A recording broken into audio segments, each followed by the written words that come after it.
ஆதிநாதர் சுனந்தா தேவி பெற்றெடுத்த பாலன் பரதனுக்கு பின்னுதித்த உலகம் போன்றும் நேரம் கலைகள் யாவும் தந்தையிடம் கன்று கொண்ட சீலன்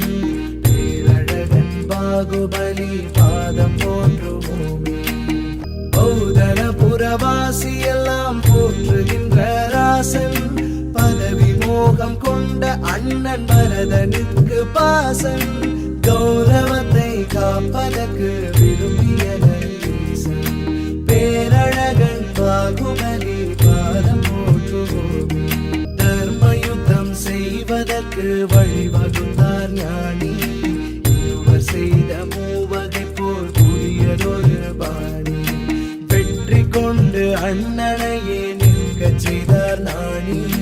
பேரழகன் பாகுபலி பாதம் போன்றோமே வெற்றி வாகை சூழ கொண்ட மன்னன் மனம் மாறி பற்றறுத்து முக்தி காணும்